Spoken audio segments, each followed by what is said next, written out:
Atlantic Ocean, upon me hills, to country, to educate, elevate, and promote. Yeah, focus on Liberia, for Liberia, Liberia, for Liberia, yeah. From Monday to Sunday.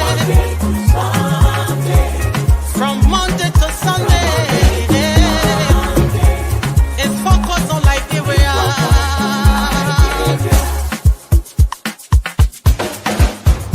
Talk about home affairs, in diaspora, current affairs, reliable information.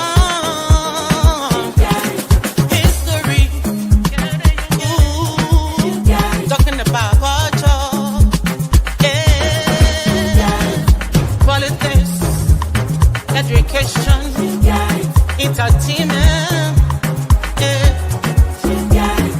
business, sports, advertisement, articulation. Focus on Liberia. Focus on Liberia. Focus on Liberia. From Monday to Sunday.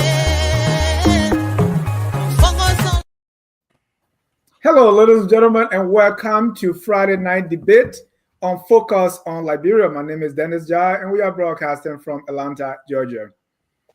Tonight, we're going to be talking about, we'll be debating. I want to get your view. What do you think? What do you make of the reburial of former president, the remains of former President Samuel Kanyon Doe? Is it a step by the government for genuine reconciliation, or just a political stunt?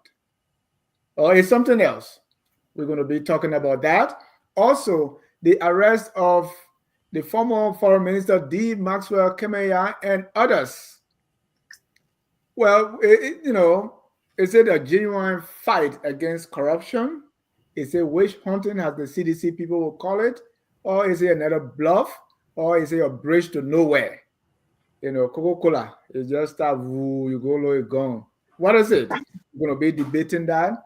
Also, if you look in Grand Judah, there where the action is, we have Honorable Representative Yekeh versus Evangelist Joshua Milton Blahyi, aka General Butt Naked.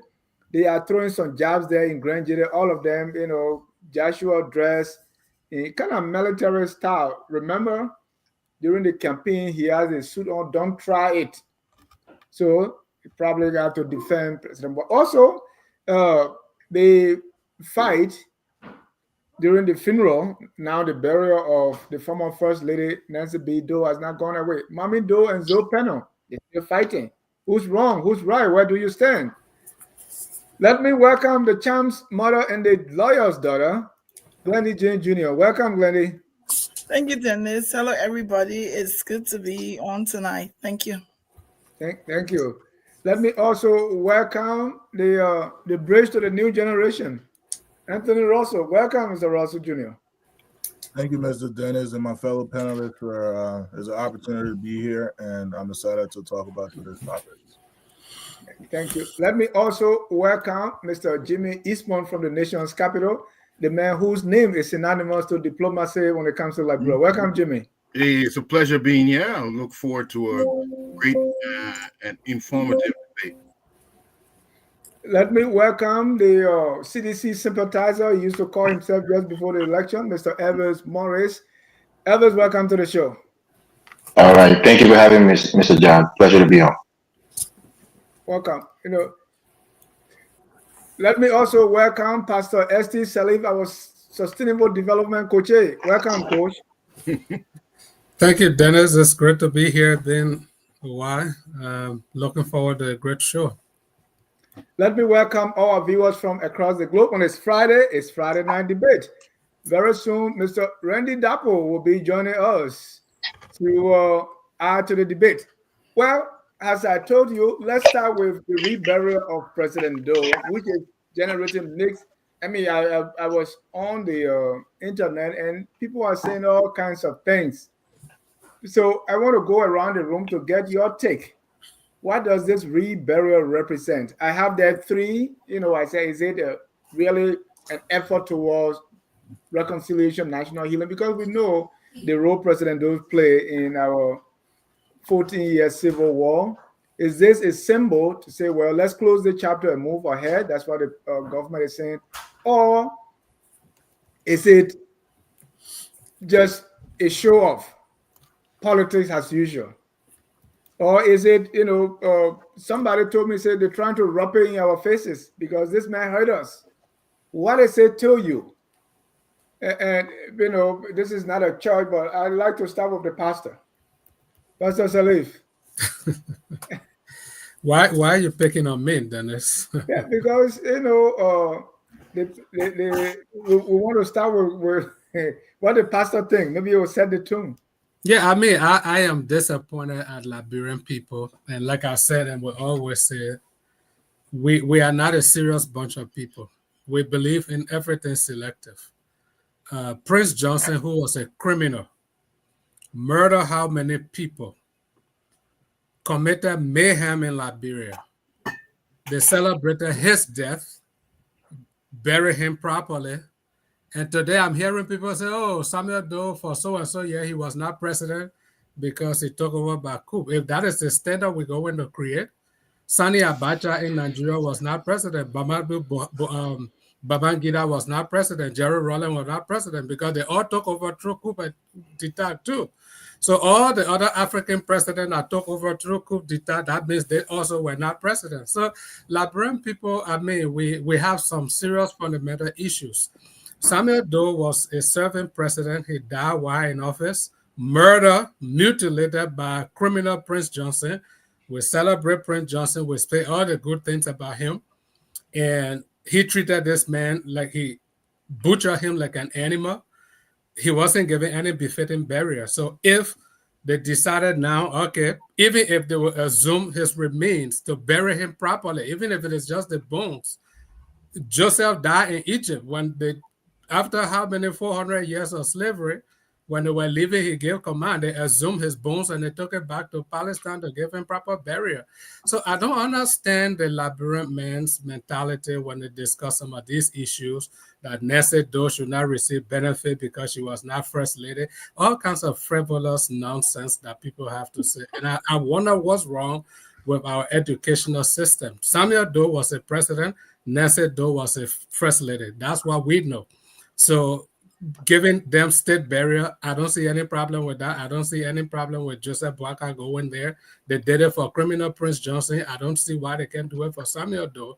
Somebody said, oh, they don't even know what was in the casket. We want to believe Prince Johnson, the criminal, because he said he cremated Samuel Doe's body. Liberia does not have any crematorium that I know about. So if he cremated Samuel Doe's body, it would have been through a bonfire, and you can't hide a bonfire. People will have witnessed that he actually burned Samuel Doe's body and dumped the ashes somewhere. People would have seen that. He also, in the same video, said when he assumed Doe's body, it was harder than the rock. So I don't know how he burned the rock. Maybe he after embalming, he unembalmed the body and burned. I mean, I don't believe in all this foolishness. Samuel Doe has a right to state burial. Joseph Boakai had the right to be there to do it properly, and I stand with the Doe family, whatever they did with whatever's going on with them and their cousin, Zoe Penner. When your father died, I don't think your cousin has more right to your father's body. We'll come to the Zoe and Mamie issue, but Yes, 3 or 4 times you mentioned Prince Johnson as a criminal. He's a criminal. He should have been. The only reason he was not an adjudicated criminal is the U.S. wanted Ellen to be president, so they prevented war crimes from coming, because a war crime had taken place in Liberia. Ellen would never have been president. That's how Prince Johnson then got away with it. He was a criminal. I lived there. I saw people he killed. I was close to the Caldwell base. I don't need a judge to tell me Prince Johnson is a criminal. He was a criminal. He mutilated a serving president off video camera. He was a criminal, a war criminal. Thank you. Can I ask you? Can I ask you a question, Mr. Sully? I don't want the pastor to take over to something before other people. Well, because Doe murdered a lot of people as well. Yeah, He was also a criminal, but he was a president. Prince Joseph was a criminal and he was a senator. That doesn't excuse them from being criminals. All of them were criminals. Okay. Thanks for the lawyer's daughter. Mm-hmm. Let's bring some legality to this. So I want to hello again to everybody watching. It's been a minute, but we're here. We're always here when we can make it. I want to side with Pastor Salif. I think for me, and yesterday I made that known publicly, and even today, I suffered from the war. My uncle was killed amongst the 13. My father was jailed. He and my uncle was in the same spot, same cell, post-docket. And my uncle was the last person that took outside to shoot during the door time. If my father would have been in that group, but he was number 14. Wow. So I'm at a place where I'm ready for reconciliation. No malice whatsoever. I recognize what the Boyka government has done as a step towards reconciliation and peace. My opinion, I support that. I think there have been other governments who have come and they've not done anything towards that. I want to also agree that, yes, there were things that Samuel Kayando did, but it does not negate the fact, it doesn't change that he was president of Liberia. No one can change that fact. Whether he killed, whether Boyka is pretending, I want to be honest. From the depths of my heart, I think this was a great move for President Boyka to do, because not only has he allowed Samuel Kayando children to have a moment of closure and know where the dad is buried, but he also allowed some of us who have family members that were killed to be able to assume them, rebury them. He gave us the opportunity to talk about it. One of the things one of my friends said, her mother was among the 250,000 people that died who does not have a grave. And that has stuck to me is she said, what she has seen in this era, the fact that her mother doesn't have a grave, died Phoebe and they put them together in a hole, is that Boyka in a small way is acknowledging the pain that everyone has felt from different perspectives. So for me, I think this is genuine. I think this is a good thing. I think it's gonna even top it off as President Boyka was, and I called someone who has direct connections with him this morning, and I said, take this message to President Boyka for me. I want to say thank you for what he has done. And I also want to ask him to please do a service that would memorialize every single soul that was lost in all of the wars we've had in Liberia so we can move forward. So I think the government was genuine. I think it's nothing political, because President Boyka could have said no. And the fact that the government participated, allowed them to assume President Doe, and allow he and his wife to go lay to rest together, I think it was a good thing. And I'm going to be very positive about this, even though I have pain and even though I'm hurting. But I think this is a great move towards reconciliation. Thank you. But Glennie, before I have two things. Number one is I didn't know you could send message directly to President Boyka. And yes, I know people who know him. And you have not told him that I know you too. You have not told him I want to be superintendent. That is not fair. So I want to put my feelings aside. What do you think of somebody like me, whose father was also murdered and don't have a grave? So do you think I'm included in the Boyka's gesture, or am I not ignored? That only the big people are important and not the little guys, because nobody knew my father's name. So this is what I'm saying, and that's why it was important for me to send a message to President Boyka to say, we've now acknowledged the families and the loved ones of the people on the pole. That includes me. My uncle was on the pole. We've also now included Samuel Kayando and Toba was also in the first group, included Samuel Kayando and his children. The next step to do is to include everybody else who did not have a grave, to acknowledge their pain, acknowledge their hurt. Even though we heard that Ellen Johnson Sirleaf has a memorial statue somewhere on Duper Road, but we want to say that now that you're doing this, do all of it for once and start the move towards reconciliation. I think you're included in that batch. Thank you. We'll be part of the people planton. It's okay, but at least doesn't matter. It's still going to happen. And I'm sorry for your uncle, Anthony. What's your take? I don't think this is true reconciliation. I don't think that we should be giving graces to people who have really hurt the Liberian people. It's not right for certain people, family, to still be crying while other people, family, are laying their deads to rest.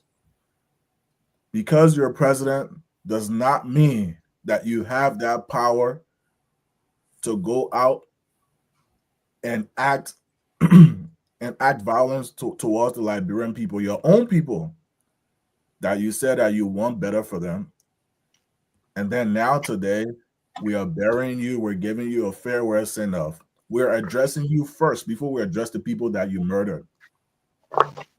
We're addressing you first before we address the amount of chaos that you have put. We're addressing you first before we can address anything else. That to me is not a true sign of reconciliation. This is a political move. Why do we feel like we hold loyalty to people who have hurt us the most? We've done it with Prince Johnson. We've done it with Dole. Who else? And we're probably going to be doing it with Butt Nigga again. Rebel leader Butt Nigga. Mm-hmm. It's a way in which that these people that we call them leaders are not even looking at the amount of chaos that they have caused this young generation. The drug using Liberia didn't just start up out of nowhere. It started during that war, and it's not being addressed. That's a lineage. That's a lineage of destruction, of damage that our people are still enduring today. We're not addressing those issues around that the war has created, but we went and sent someone off farewell to wherever it is that he's going. I don't feel like we should be doing these things. If Dole was serious about reconciliation, he would have addressed the people that got killed. First and foremost, the 13 people on the pole. I mean, if the 13 people on the pole, and then the people that died during the war and the coup as well. You don't go because someone's president does not mean that you hold them that great loyalty. The man hurt us. This is someone that hurt us the most. Came to power, lined people up on the pole, and shot them. But we're running around today in counties there with their caskets saying that, oh yeah, what does it doesn't really the fact that I think Liberians, for the shortest amount of time that I've been on earth, I know that Liberian people are the most forgiving because we don't want to hold people accountable. When people will do things to us, they will not even apologize. We'll say, oh, let it be. Because General Butt Nigga's family will recommend that they will require that their dad be sent off farewell when his time comes. And then what is it? My question is, what do you have to say to them about that? But General Butt Nigga will say, oh, I've done my farewell. I went in church. God has forgiven my sins. Right? What's the difference between me, Prince Johnson, and President Dole? Where do you draw the line? Should everyone that have hurt us really be given a farewell chance to wherever it is that they're going this afterlife? And my point is no. We should address the people that got killed, and we should open our arms to everyone else and stop doing selective burials to people. So Mr. Russell, if we do it for everybody, because we can do both, just as you said, would that be okay?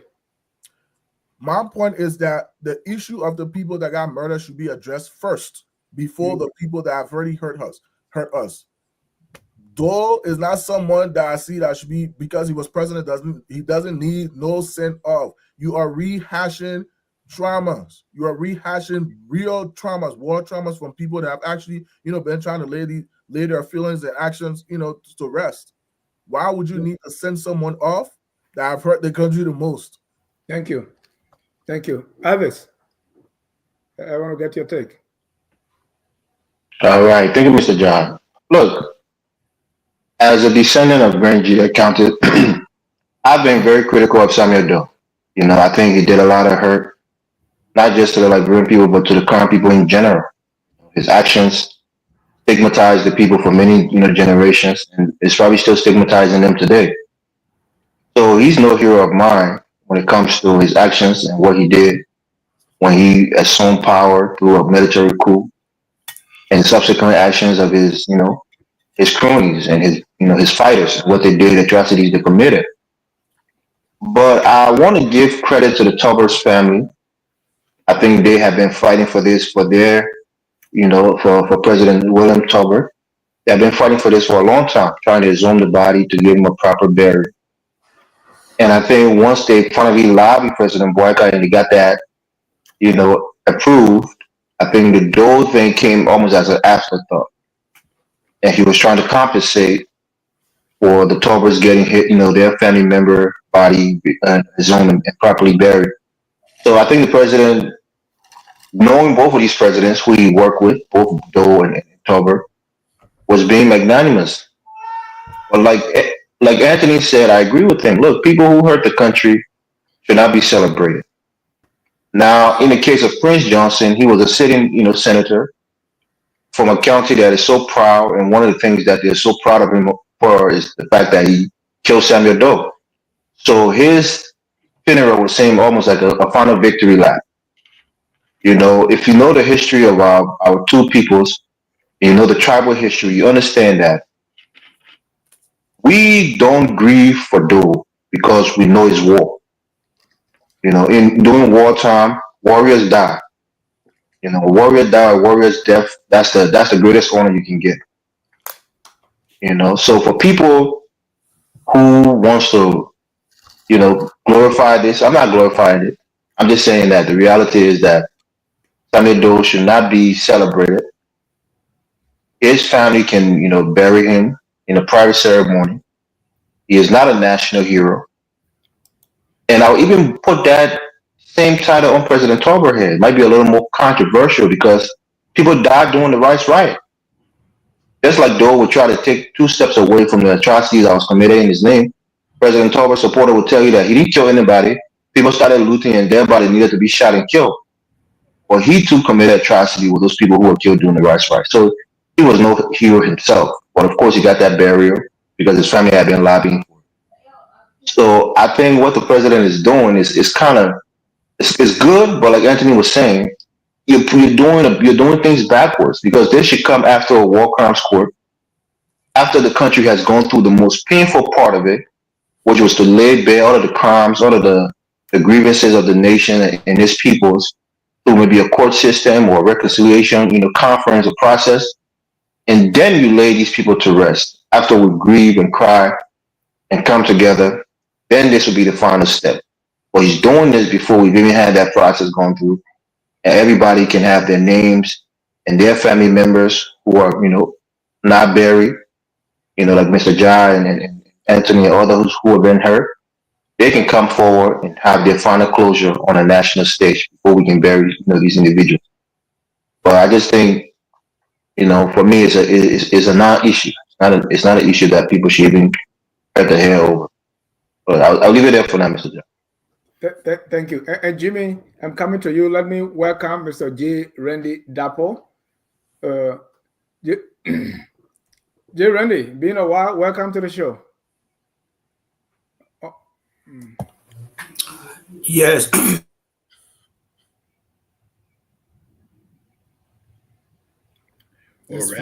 Randy in Liberia. You know he's here, but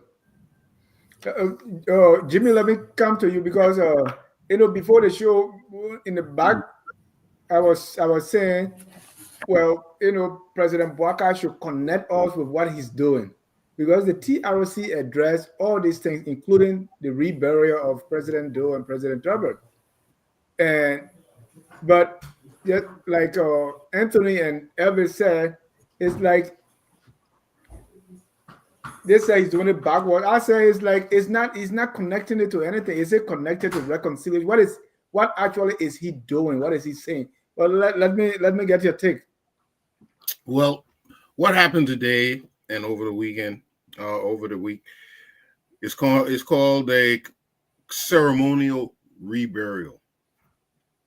Now, there are reasons for doing this. If we examine the reasons for doing it, then maybe we can see was there some justification for this. One of the reasons is honoring national and cultural heroes by giving them a more dignified resting place. All right. So that is one of the reasons. Another reason is correcting historical wrongs, such as victims of injustice and those who have unrecognized burials. A third reason is a reconciliatory process. People typically do this after a genocide or a war. So I think it's a good way of showing we're putting this era, this period, to rest, and appease those different reasons why I just gave you. But just like Glennie said, there should be a national reburial for our people, even though you may not be able to exhume the bodies. But we need to put all that to rest in the reconciliatory process and honor all those 250,000 that lost their lives. We'll go back to the 13 that were put on the poll, but I think we are already partly addressed that with the park. I think he said is a ceremonial park. But I do agree with Elvis. We need to celebrate all those victims, and hopefully that will put closure on this dark period in our history.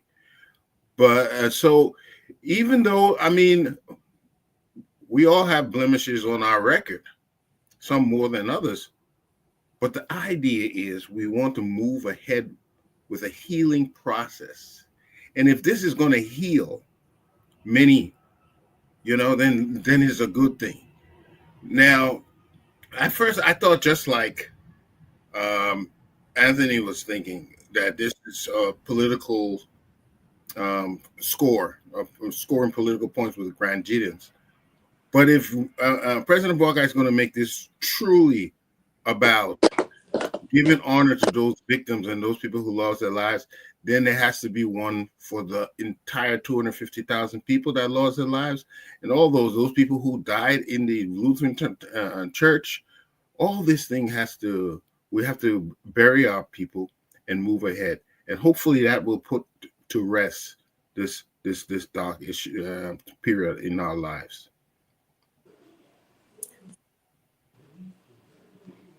Jimmy, what are you hearing from President Bouaka as to what he's doing and the intent?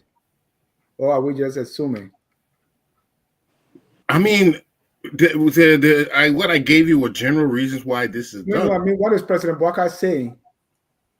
What has he said? I haven't heard a statement directly to why he was doing this. I haven't heard one, but it is definitely that he wants to honor. He wanted to honor Doe with a ceremonial reburial, but he shouldn't stop there. He's got more to do, because the whole nation needs to heal, and all of us who have been affected one way or another, almost all of us have been affected. We need to heal, so he should not stop there and keep going until we put this to closure. Thank you, Mr. Dapo. Anytime you bend down, we can see your face. So maybe you adjust your camera so we can. Right. All right, Mr. Dapo. Let me hear your take on the reburial of President Doe. Yeah, I think every Liberian should ask themselves a very serious question.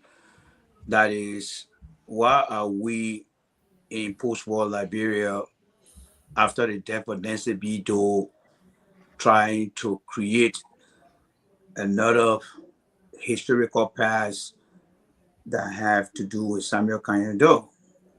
That's the question we need to ask ourselves.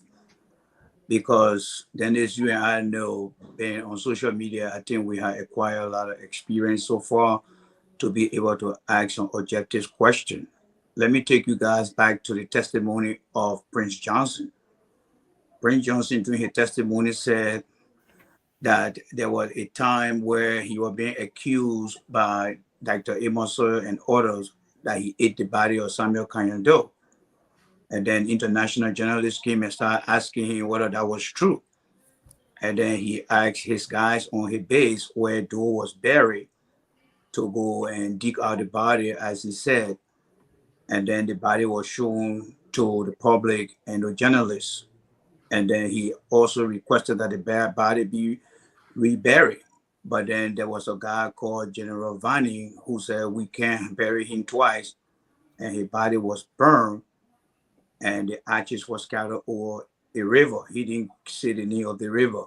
Now, if the body is scattered over the river, and then after the death of Nancy Doe, how can we say for a fact why is Doe being mentioned with his late wife?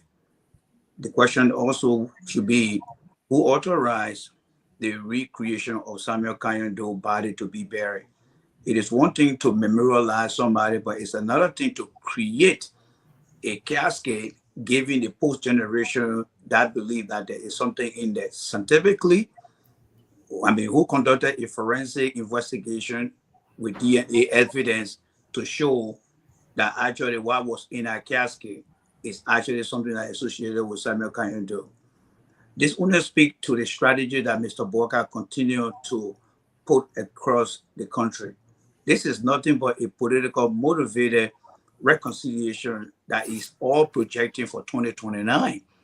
People don't understand Walker's strategy. He uses the opportunity for his own benefit and not in the interest of the people. From the Mamie Doe to the Samuel Kenyon Doe, these children were young when their father died. I think Mamie Doe was like 9 years old. She don't know where her father was buried. Nobody don't know. Prince Johnson said it. So I don't see this occasion as an opportunity to have a constructive conversation about Liberia past and looking forward to the future. I think we need to look at the mindset of Joseph Boyka and his people. We had a TRC. What has the TRC done for us? There are case studies of other countries, from South Africa to Sierra Leone. These people had a TRC. We see the level of progress they are making. So then what became of the TRC, Dennis? So we need to ask ourselves this question. I just think Mr. Boyka trying to create an opportunity to score a political point to give his party the hope that, the Southeastern, especially the Nigerians, will remember us for what we're doing for Samuel Kenyon Doe today, to remember us in the future. This is just a shared charade that we have no evidence in time to come.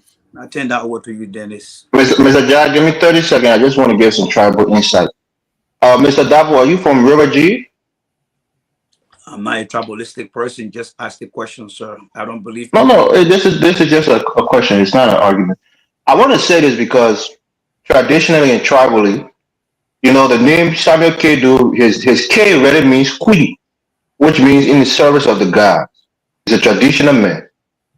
There's a ritual that is going to go on that you can when you bury his body, you can assume.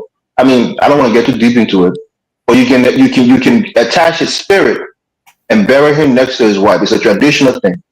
So even though his physical essence is not in that casket, but the traditional souls, they will do what they need to do in a private ceremony to make sure that his final spiritual resting place is next to his wife. So as a man, if you're from River G and a traditional man, you will understand that it can be done. It don't have to be physical. His spirit can be, whatever it will do, and it can be laid to rest next to his wife's spirit. And thank you for So I that. just want to get. Dennis, if So you you don't mind, agree that his body, nothing, Dennis, if you his don't remains mind, are not in there. This is Dennis, Yeah, most likely his body is not there, but it's a traditional thing that they're doing there.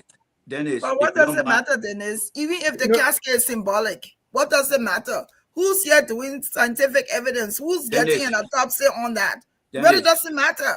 Dennis, I mean, if I was affected directly by this, if it doesn't matter to me, I don't think it should matter to anybody here who didn't lose a relative on the pool. Dennis, I don't think so.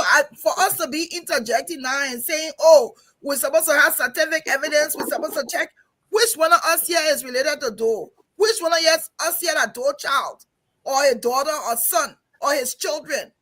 If it didn't matter to those children to have a casket there, even if the casket was empty, if they wanted to be there and it was symbolic for them that they said that their dad was there, it should be fine. This should not be the issue. And like I said, this is not a political point for me, for Boyka. We can spin it any way we want to spin it. I doubt if Joseph Boyka is worried about 2029 now, that he's going to say, okay, let's bury Doe because of that. Let's be realistic. Doesn't matter to me what's in the casket. And so we believe in Prince Johnson now that yes, what Prince Johnson said is true. Come on. Thank you. Randy, before you come in, let me bring in Pastor Salif. Because I've been saying he can't sit still in your seat. Yeah, I mean, thank you, Dennis. I mean, it's highly comical at best. That's how I would describe it. Because what I'm witnessing on the show tonight, I mean, it's nothing short of frivolous. You know, if I was flying today in a plane with George Weah, and God forbid that plane went down, we all went down, nobody would talk about me. International media, local media, everything would be on George Weah because he was a president. It's a name. It's an honor that's attached to it. Am I excusing anything that has happened? No. My uncle also has no grave. He was beheaded by a blunt machete by the rebels. Everyone, there's no Liberian that does not have pain from the crisis that we went through. And if we are here to assign blame and we celebrate somebody like Ellen Johnson Sirleaf, who personally masterminded this entire civil war that claimed the life of over 250,000, we know that the number was higher than that. The United Nations, out of shame, because Liberian war and Rwanda war was going on simultaneously, and in a matter of 2 weeks, almost 1 million people were murdered in Rwanda, right in the presence of the United Nations, and they brought down Liberian figure. I lived all through the war. I saw people intestine pull out of their stomach. Ellen Johnson masterminded that. We celebrate her. You think Ellen died today? The Elvis and Anthony that are talking, they will say Ellen should not have a befitting burial?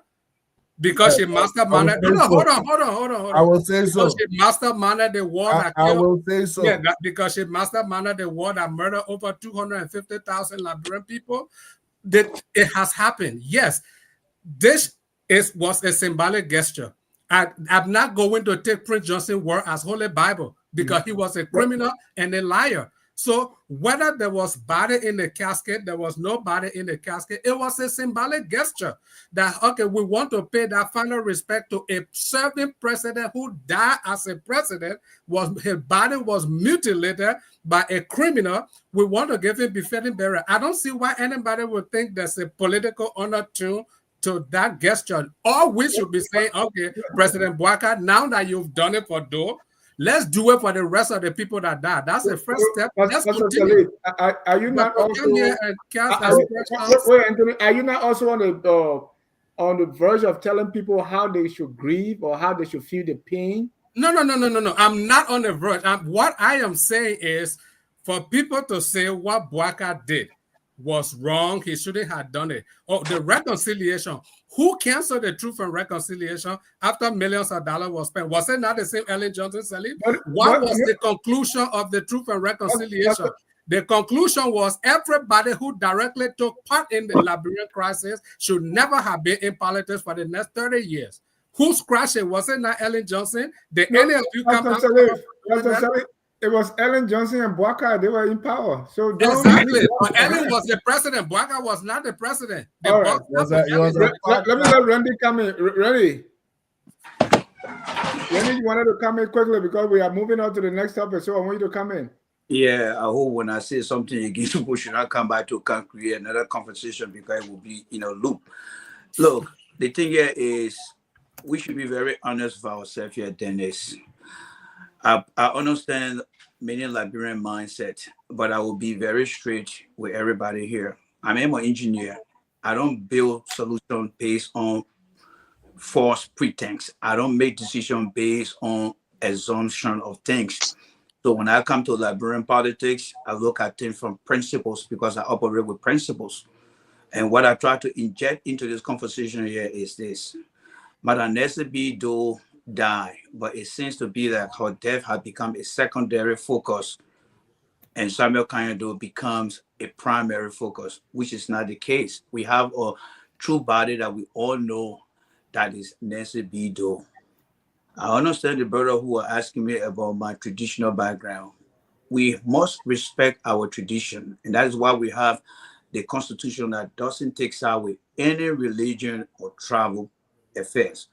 If for any reason the tribal people of Grand Jita County decided that they wanted to create a hybrid cascade that represent a symbolic representation of Samuel Kanyando to meet with the people on the other side, is fine. But Joseph Boakai coming into the fray, it was wrong. It was wrong. Why it was wrong? Because he has no evidence or proof to create a cascade that came from Morovia that many people across the world got to see. If this was something where Nancy B. Doe body was taken from Morovia and taken to Grand Jita County, and then the people of Grand Jita County say, look, we want to have a hybrid casket to symbolize Samuel Kanyando, all the presidents who are done stay out of the way. Maybe the Minister of Internal Affairs who have facilitated the process because that's his primary function. But instead, Mr. Boakai seized this opportunity. So when I see people say, we don't care for science, we don't care for this, I understand. As an engineer who live in America and operate on principles, I see the difference between why Liberia is lagging behind than other African countries that are making progress, because we don't believe in science. We don't believe in ethics. We don't believe in DNA. And, you know, so those are things that I've kind of separated myself. But I think Mr. Boakai is wrong for getting into this. Somebody mentioned about the TRC. When Mr. Boakai was with Ellen, they spent millions and millions of dollars on that TRC. Mr. Boakai sat over there when Ellen allowed Kamina Janet, Prince Johnson, even herself, to be incorporated into politics. Where was Mr. Boakai's position at that time? Did he take side with the people who died, including Samuel Kanyando? In fact, let me ask this question. Boakai worked for Samuel Kanyando. He believed in Samuel Kanyando's philosophy. But now Boakai works for Ellen Johnson Sirleaf. So who is Boakai? He's a very unstable individual that don't have no focus as it relates to who he is. No, Mr. Ja, we have to correct something here quickly. I think he insulted us as Liberian people. You can be an engineer, you can be a medical doctor, you can be a scientist at NASA. Our tradition still remains. If you're from River G, as I suspect you to be, you know, once upon a time, River G were part of Grand Jita County. We have a very similar culture and tradition. So to try to say that science supersedes the tradition of the people, and if they don't believe in science and they're still going by the traditional way, they're backwards, that's an insult to our people. He inferred it. But the point that I'm making here is that President Boakai has all right to do this. Matter of fact, he knew Samuel Doe personally, like you just alluded to. He worked with him. They probably ended up on bad terms because he fired him, but he knew this person, and they worked together. They played football together. There's pictures all over the place. He knew the man personally. If he's doing a magnanimous act by trying to lay him to rest spiritually with his wife, we shouldn't politicize it. I'm not a Boakai fan, but let's be fair on the platform and not just make outrageous statements. That's my point. Hey, Dennis, a point of correction here. Dennis, to a point of correction. There 30 was seconds. no time, I want to respond to Mr. Dennis, there was no time in my comment that I used scientific application to condemn traditional value. No, I didn't say that. So I didn't hear that. Okay. You say I'm an engineer, so I use principle. Liberian people, their problem is that that's what you said. So he was not saying you shouldn't do your tradition. He said the tradition could be done, but when the president comes to be part of it, then it becomes a national thing, and so we should. And Dennis, Anthony, go ahead. Your Dennis, 30 seconds, and then we Yes, can yes. move on. So I would Dennis, like to. I would Dennis, like let me to. ask you the question, Dennis. Hold on, Dennis. Really, No, I need to ask the question. Anthony is on the floor. Dennis, I need I to would ask the like question to quickly. I add. need to ask the question quickly. Is the conversation being recorded, right? Yes. Okay, so I will ask the brother to go back and look at the conversation again to look at my prior statement. Thank you. Yeah. Mr. Salif, you mentioned a very great point. You said that so should we also not give President Salif a farewell burial or something like that? I would say it's Mr. Salif. Where I stand, I myself too, I'm a man of principle. And I will say that people who have hurt us should not be getting glory, should not be getting graces from the Liberian people. It is that. Once you are implicated in the war, you have murdered people, you have supported, you have sponsored the war. From the Salif to the Ure allegations, anything you have on your name, we should not be putting you in public spaces to be for. And what should we be using to determine that? Well, the TRC was there. Okay, the TRC. All right, that's all I wanted. But ladies and gentlemen, let's move to our next topic. Of the resources and findings of the TRC. But Anthony, if you go with that argument, then I will tell you all the failures who've been leading Liberia should not be given pension. I will agree with you as well. Because people who have not done anything for growth and sustainable development, I will agree with you. Taking pension is a waste of the resources. And I agree with you. Thank you. Now we have some agreement here. Let's move to our next topic: the arrest of these politicians. Okay, the Manswell Kemayah. Really, I didn't know that they were even more than that. When the story first broke, I thought they were just 3 or 4. But they have a long list of people that, according to record, they stole rice, right? And they were by the asset recovery, and thank God the asset recovery, because we thought it was, they were not doing it anymore. But I want your take on that, because first of all, for me, asset recovery, recovering back of rice. First, it was so one before the show, I was making research and I was calling people. He said, I mean, look at what they did in Sierra Leone. They recovered millions of that in Liberia. The after back of rice and Yekeh. Jimmy, what's your, or this, because the fight against corruption is that's what President Bouaka is doing. And I earlier told you that what is it that President Bouaka is doing?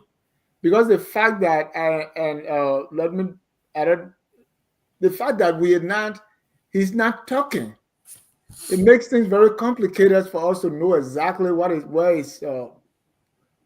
is he doing this? Now it comes to the arrest of these people, okay? And according to them, the asset recovery found out that the rice from the job that was donated, all these people have, I don't know how many thousand bags of rice, and because of that, so I'm asking now: is it a genuine fight against? Is it a serious fight against corruption? Is it political? Which one, as the CDC would say, or is it a bridge to nowhere? Or something else? Liberian people and their rice business, nothing easy, right? But the amount is small. What I didn't like about the whole episode was that the people actually had to be jailed. Isn't there a legal proceeding that somebody, before you just jail them on any charges, you allow them legal representation? So what we're beginning to observe now is that this jail looks like it's being used to disgrace people. We saw that happen the other day with Kofa and others. So what I think we need to be very wary of, we should not weaponize the justice system, because what goes around comes around. If everybody should be treated in the same way, according to the same rights and ability to defend themselves. If we're going to be selective on who we disgrace, putting them in jail on a Friday so that they have to spend the weekend, If we're going to be doing this, it's going to erode the confidence in the justice system. It is already teetering on incompetence and wrongdoing. Then now we're going into weaponizing it. It is the wrong move. And I don't blame the CDC people for saying there's a witch hunt. You will have to jail some of those other people that have been accused by these different organizations, like the LTA. Did he go to jail? Anybody else has to be treated in the same way if you want to be fair across the board. If you do anything less than that, it will look at selective justice, which is not justice at all, and it'll be this bias will have will come back to you and bite you eventually. So no, this is not the way we should proceed. We should be across the board, and we like to fight against corruption, but it should not be selective. Thank you. And this pre-trial detention, Jimmy, because you mentioned that's the life of the ordinary Liberians. If you go to South Beach, there are many Liberians that are there, who were detained before trial, right? But the only time we kind of raise this concern when they catch big people. Yeah, I like what the point you brought up, because if this is the process that is going on, then maybe we need to clean it up. But if you're going to jail high profile characters, like that's been going to happen, it has it sends political overtures about how you're running the country, so just like they were saying, that's not anybody you're jailing now. You're jailing the dignitaries, the people of honor, the people who have following as well. So they should be criminalized if they've done something wrong, but just do the same across the board. And that's what I'm trying to emphasize here. Thank you. Let me come to you, Evans, because we have GAC report and different reports that are there. So, this fight against corruption got to start from somewhere. And if, let's say, President Bouaka is starting from those reports that were on the desk that the previous government did not act on, because like my friend Abdullah Kamara at LTA, I can disown the man because they my classmate from MC. Right. So what is allegedly corrupt. Is corrupt. What happened is what he allegedly what he did was from when he operated his own company and got some things from the previous regime. So they're starting from somewhere. I think this should be good news, in my view. Yeah, actually, I think this is good news, actually, and I welcome it. I think time is of the essence in cases like this, because there's a statute of limitation of 5 years for most of these crimes. After after those 5 years, they are out of this, the limitation has ran out. But my biggest concern here is with the process. People who are lawyers, I'm no lawyer, but you have to arraign people, you have to book them, you have to read them their rights, you have to make bail available if it's a bailable offense. You have to do all of these things properly. You can arrest somebody and they can go in there for 2 hours, post bail, and come out. Like you saw what happened with the Fadiga brother, right? And I'm sure this is what's going to happen with Reburial and Kemayah and other folks. But I think the government has to be, dotting their I's and crossing their T's when it comes to court cases, especially when it involves political figures, even if it doesn't involve anybody who's a political figure. So I'm going to give President Bouaka some kudos. I'm going to give him some props for doing what he's doing. I think in comparison with the former government, he's done a lot more, taken a lot more action. Some may say it's lackadaisical when it comes to people in his own government. But I think overall he's been more proactive in fighting corruption, at least the perception of it. Now, the likes of Reburial, who many people have come to like over the years of being a hard person and somebody who is straightforward. If she was indeed, most of these things it has to be a legal conclusion, guilty or not guilty. You have to go through a process of a court adjudication. A verdict will be rendered, and then we can call these people corrupt. But I have no issue of having your day in court, as long as the process is properly followed. So kudos to the president for doing what he's doing. And I think in any other case, even the case against Kofa, take a step back, do the process the right way, and nobody will have issues with it. These guys are people of means. They can hire the best lawyers, and they can go to court and face their day in court. And if the verdict is guilty based on the evidence or not guilty, we can live with it. But just follow the process. That's the only thing we've asked. But you just called my friend corrupt, and you said they're not No, I corrupt. say allegedly. No, I used the word allegedly twice. Oh, okay. It's allegedly Randy, corrupt. That's what it is. Randy, I think I was looking at it. I said, well, the next government after Buakai. So these guys there, I mean, the good thing I believe that is coming out of it is the guys in power now are going to be careful, because not because you leave power, that's the end of it. They're going to come after you if you're doing something corrupt. So I think you should join Elvis and me so we can celebrate this. Will you? Well, I have to first understand what is unfolding in the entire day before I join any bandwagon, because there is always a political undertone to the situation here. You see, Human being is a political animal, so I mean, you yeah, can swap it out. yeah, you see, in 2023, Joseph Boca ran on his arrest agenda. It has been almost 19 to 20 months, and we are yet to understand what the A and the double REST means so far to the people of Liberia. This man hasn't really defined the national agricultural policy that you and I should be discussing here as to what his vision is about the future of the agro sector in the country. Even though he claimed to be someone with 42-year experience, it is yet to be determined. And then when you look at the other letters within the arrest agenda, there's absolutely nothing this Joseph Walker and his administration has done as far as putting and implementation together. Dennis, if I ask anyone on here right now, what is the National Agricultural Development Plan?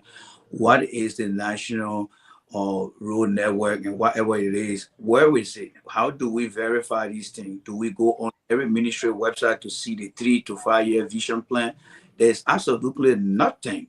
Joseph Boca just sit over there, and other people who want to wish on other people try to use him as an empty vessel to get their way done. When you see former government officials being selectively and captured and taken to jail without due process, it kind of shows that Joe Boca doesn't even understand the rule of law, because the rule of law goes for due process. These people are former government officials. They should be served warrant. They should be given the highest level of respect. But I think what Boca is doing is what we call political retribution.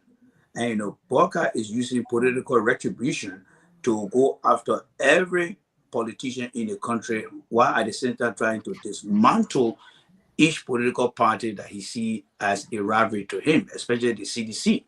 And while he's doing that, he's also running this government of his as a revenge government. A revenge government is a government that targets people who don't subscribe. And he also incorporating citizens as well into this. So when you look at the arrest that this man said he ran on, there's absolutely nothing Joseph Boca has put into action to determine what he wants. This man get in the morning talk about asset recovery. This should be an adjunct team of lawyers, professional and financial analysts to carefully look at these things and be able to show the Liberian people. Then this leadership is not just about implementing things. Leadership is about teaching people how to adequately solve problems.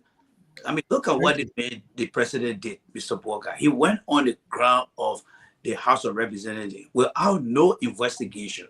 He just went out there and said, the hooligans that burned this place, I will make sure that we get to them. And I may not be quoting him right, but he kind of cut the case straight to the curve, leaving out other institutions like the fire department that's supposed to carry out the investigation to determine the cause, the contributing factor of the fire. And if there's any reason from that investigation that warrant criminal action, he didn't do it. Gregory Cuomo came in the picture. So it kind of shows how Boca years of experience is now on the highest stage of our observation to show that he is not capable, not able to run anything in our country. You can even give him 27 years from now. There is nothing that Joseph Boakai going to do in our country, because the time he started, Thank you. everywhere he worked, there had not been any achievable record. How many times have you seen someone or Joe Boakai peers that came here? Someone just mentioned that he got fired by Doe because of the level of incompetence. And so that's who he is, Dennis. There's nothing going on right now as far as what Boakai is doing that makes sense. So let's go back to his arrest agenda. Thank you. What is he doing with the arrest agenda here? All right. Thank you. You're welcome. Thank you. Wendy, if you can unmute, we're Yes. talking about the arrest of these people, including Iron Mary. I'm laughing because so no amount of deviation from the topic will dissuade us on where we need to be. The focus is on the people that were arrested. Was it done legally? I'm not a lawyer, I'm a simple Liberian woman who have some experience and who know a little, one or two, but who happen to be a daughter of one of the finest lawyers in Liberia, the late J.D. Bayega Jr. So I want to say this. When we heard about the news yesterday, one of the things we did was to get information, become informed. Because what we don't want Boakai government to do, and let me just give a caveat, I'm not a UPist, but I supported the presidency of Joseph Boakai because I did not want a second term for George Weah. And so one of the things we did yesterday was to get some information on this. And Elvis touched on it a little bit. Was the process yesterday legal? And if you're listening to Elvis, why it is that the public may have not been informed about everything proceeding up to yesterday, I can say that what they did was legal. Now, the people they arrested, they have a right. The people that they have accused, they have a right to the day in court. But one of the things I looked up for was there an indictment? How is it that they went to arrest people and we didn't hear about indictment today? An indictment was given. We also hear that there were conversations before the indictment asking people to come forward, calling people to the office to be able to go through the case or to tell them what their form and what was their side. They did not do that. What we don't want, and I've always said this, everything has to be fair and balanced. The other thing that we need to understand is those people arrested, they're not in the government. There's no process. Some of you here, I won't say us, some of us here, there's a due process always when there's a problem. Even when you go to work and they find that you're guilty of something or there's a case that they have to investigate, the first thing they'll do is suspend you. So when you compare the people they arrested yesterday to the LTA boss who is currently working, they're working out the process. He was suspended. It's been investigated. If they found that he's guilty, they'll take him to jail. When they don't take him to jail, then we can come and say, oh, Boakai government is being biased. But let's not kid ourselves. This is not political. We want a better Liberia. We want a progressive country. We want a government that will be balanced. And so when they do wrong, we will speak that they're doing wrong. But we want to say to the Boakai government, make sure that everything you're doing, that you're fair and that you're balanced because you're being watched and people will talk about it. Now, the people they arrested yesterday, and this is the thing, former Chief Justice of Liberia was in that prison. She was arrested. She went to jail there. She was there for several months. I'm not one to say, oh, if the government finds and they have a case, and I hope they have the evidence to prove things, to prove their case, to be able to win and that it will be properly adjudicated. But let's always take a step back and investigate some of these things that are happening.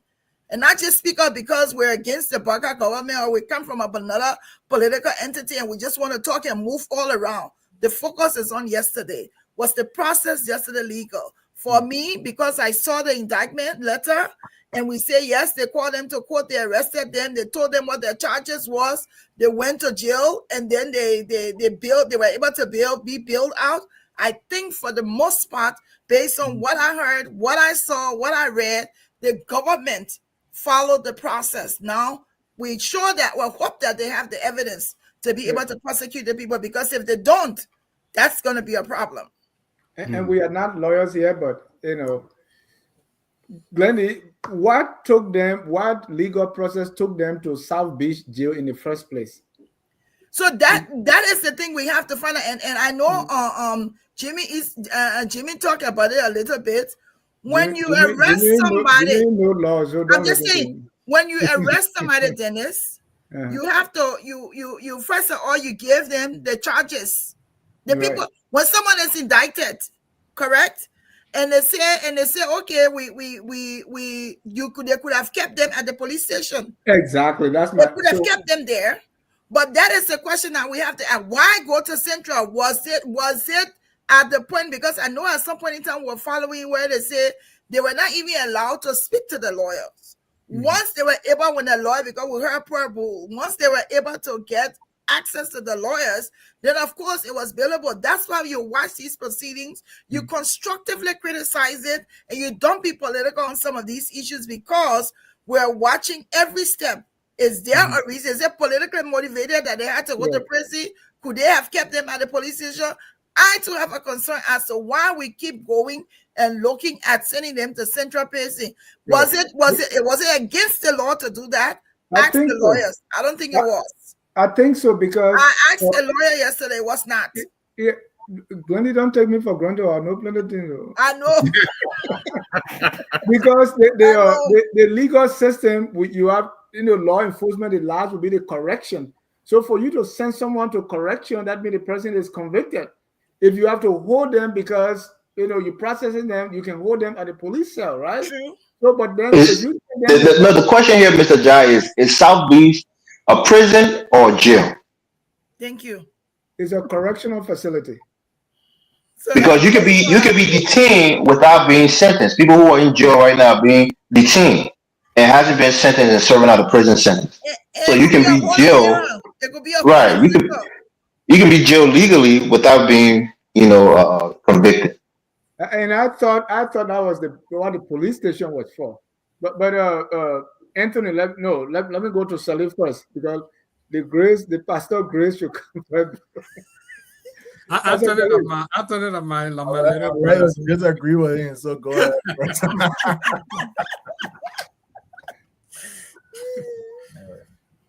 So here is the thing, Dennis, and I'm meeting Randy for the first time, but let us try to be objective in our criticism. I've been on this show. I'm no fan of Joseph Boakai.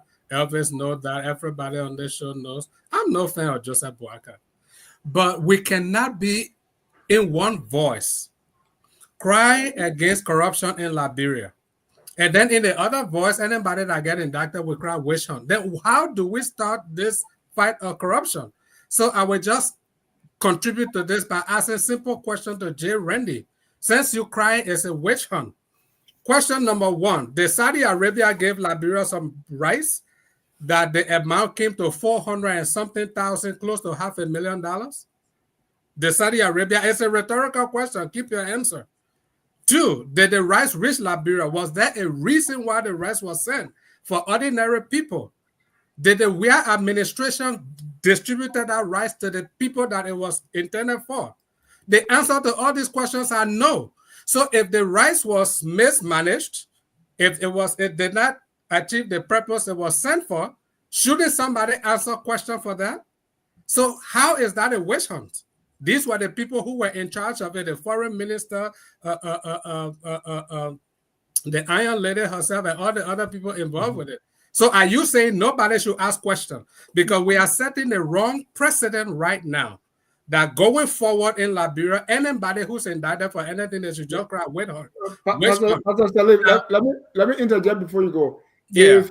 If Evans, Jimmy, and Rosso, they all Evans still honey, Jimmy still biscuit, Rosso still grumpy, right? Yeah. Yes. If you only catch Jimmy and leave the two, Jimmy would think that witch hunt. No. Yeah, I believe that, but you can't catch everybody at the same time. So if you start one step at a time, let us watch the process play out, okay? Pray that the process is fair, is free, fair, and transparent, okay? If you are indicted or you are charged with something, go to the court. That's what the process is there for. the burden of proof lies on the government. They have to come with overwhelming evidence that you committed the crime. You don't have to say anything. You are the accused. Whoever accuses you, the burden of proof rests on them. They have to overwhelmingly prove to the court that you did this thing. If they can't do that, then you walk. Why can't we allow this process to play out? Sometimes you arrest people, you send them to prison. Some people say why they are awaiting trials? Yeah, why they are awaiting trial? Because maybe they are flight risks. That's why they usually detain people. And all the people that were apprehended, they are all flight risks. Reburial can leave the country anytime. Kemayah can leave the country anytime. Nothing holding them. So, of course, you have to detain them. Was it the right procedure to follow? I'm not a lawyer. I don't know that. But to just cry out witch hunt, I think it's too early. Why can't we let the process play out? And I said that to Madam Ellen Johnson-Sirleaf when Ability was at RIA, I think managing director or whatever, and he was accused for some investment. Ellen, after creating LACC, she put her hair up. Oh, I can put my hair on chopping board. Ability is not guilty. I said, why can't you allow the LACC do the investigation? If it's not guilty, you cannot circumvent the process you created. So that's what she was trying to do. So let's allow the process to play out already. If they are not guilty, they will walk. If they are guilty, they should be punished. That's what we're praying for another country to give your country relief and people diverted. If you think, Randy, that was okay, then that is which one doesn't mean there is no probable cause. But anyway, let me go to Anthony. But Dennis, don't you think I deserve the time? I will give you time after Anthony. People in the comments, Mr. Dapper, people in the comments saying you're giving too much time. Our favorite thing is Mr. Ja doing. but I'll start by saying that we come from single. I'm going to give Joseph Boyka his flowers, and then I'm going to take it away from him, right? Because when you look far away, it looks like the law is at work. But when you really go and start to ask the right question, was the process, was the process like the right way of how it happened? You will find out that the answer to that question is no. He could have done it better, right? Is it across the board for everyone? The answer to that is no as well. It could be broader, right? He could bring and investigate people within his government who we have been hearing for a long time now that they there are some allegations against them, like people like Sylvester Grisby, right? So this stuff really doesn't get me riled up to make me believe that we are a country of law. And I would like to address this as well. We recently just got to the UN Security Council as a non-permanent member. So who knows? That's why President Boyka is probably, trying to tell the world that, okay, if you steal, there are going to be some tough consequences. We're going to go through the process. We're going to put you at South Beach. You're going to sit there for a while, understand what it means, what it means to go to South Beach, and then we'll release you, right? But I think that President Boyka can do better. This is not, to me, this doesn't move a muscle in my body to make me feel like this is something. You're muted. To me, this doesn't. It's a baby step. Yeah, it's crawling, but he's not crawling in the right direction. Because if he wants to crawl in the right direction, this will be across the board, right? The thing about Liberia is this, and I will say this as a young person. Because we see movement does not mean that that's the right movement. Liberians, we get very complacent with mediocrity. We need to ask the right questions, and we need to put in the right. We need to start asking the right questions, and we need to be very critical. Because if you start to be very critical of a solution, people will say, "Oh, you like to talk too much. Oh, you're not letting move. You're not letting progress. It's progress, right?" No, but these things can be done correctly. We have a constitution for a reason. The law should be applied to everyone, and to the people that stole, allegedly stole. The rest, I think they deserve to be prosecuted the right way. They deserve to be thrown in jail, and they deserve to be that rest money need to be restituted. to the Liberian people, and they should pay for it. They should pay every cent and every dime. Thank you. Evis, Anthony taking the young title from you now. I'm getting old anyway. My birthday just passed last week, so I think you can take it from me. Randy, you wanted to come in. Yes, thank you very much, Dennis. I think what everyone need to understand here is this: for every time we have a conversation, why it is true that we want to be objective, but when it comes to leadership, especially at the executive level in our country, for me, my criticism is not personal. My criticism is basically about policy and performance. All I'm doing here is to measure how the government policy that it took from a platform during the campaign season, and after 1 year or so, what the policy is now doing, and how can I measure the performance to meet the needs of the people. When we talk about why people are being arrested today, it falls within the arrest agenda. I talk about due process. All right, what due process will be given to those who are being accused? And it's the process that we're looking at actually mirror what the Constitution and our justice system calls for? No. When you send somebody to South Beach, it's an automatic final decision that has been made. Firstly, when police invite you, they invite you for conversation. And if it's determined that you need to go see the court, the next day you go see the court. But the last bit to send you is sending you to a prison, because almost everyone who goes to that prison has already in some shape or form been convicted of some crime to be in there, unless in Liberia it's found differently. So I want people to understand here that whether it is who goes to jail, I'm looking at the administration in the country. How are they performing? What policy are they using? And in every area, if the opportunity presents myself, I will measure them against that policy and that performance. And I think the government is doing nothing. Pastor Salif, if you don't mind me calling you Pastor Salif. Yeah, you're good. You begin to judge the juror and the final arbiter of what you say. You ask me specific questions about the rest imputation, and you automatically answer your own question that whatever was Liberia, it didn't reach the people. My question here is, and it will be an opinion, comment with question. You are not part of any committee that investigated the rest. The process is still ongoing.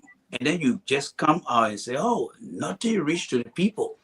And you see, and this is where evidence play a very important, because when you come up with opinion, I would defeat that opinion with facts. And what the facts here is, you are not on any team of investigation that have been organized, whether it is the Fourth Estate or a presidential adjunct committee that have gone through the investigation and came out with a report and say, here's a report, we are determined at this.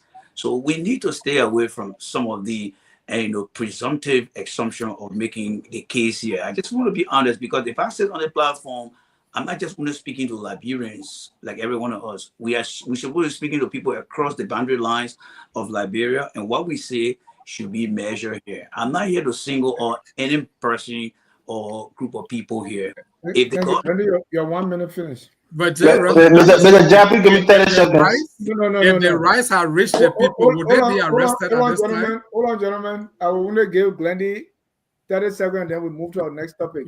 Yeah, thank you very much. Yeah, I said retriever, they're not rice and Yekeh. Morning being right. Let's distinguish the two. Yeah, so Glendy, I know you got something before we close. 30 seconds. So let me just finish. No, you finished. Yeah, that was you told. They said Glendy, not Randy. Glendy, not Randy. No, I said Glendy. The man know the spelling of her own name again. Dennis, are you seeing my 30 seconds is up? Hey, what are your 30 seconds? What up for you, Randy, or for Glendy? You took 2 minutes. Oh, Glendy, here is the thing, right? Oh, so we have a here and a Brandy? Is that what? No, Glendy. That's the lawyer's daughter. Oh, okay. Yeah, that's Glendy. So okay. Glendy, many people are saying that many things are happening in the Buaka's government, including starting with my own Sino man, Grisby. It was the boss man to my brother. When he was superintendent, my brother was development superintendent, right?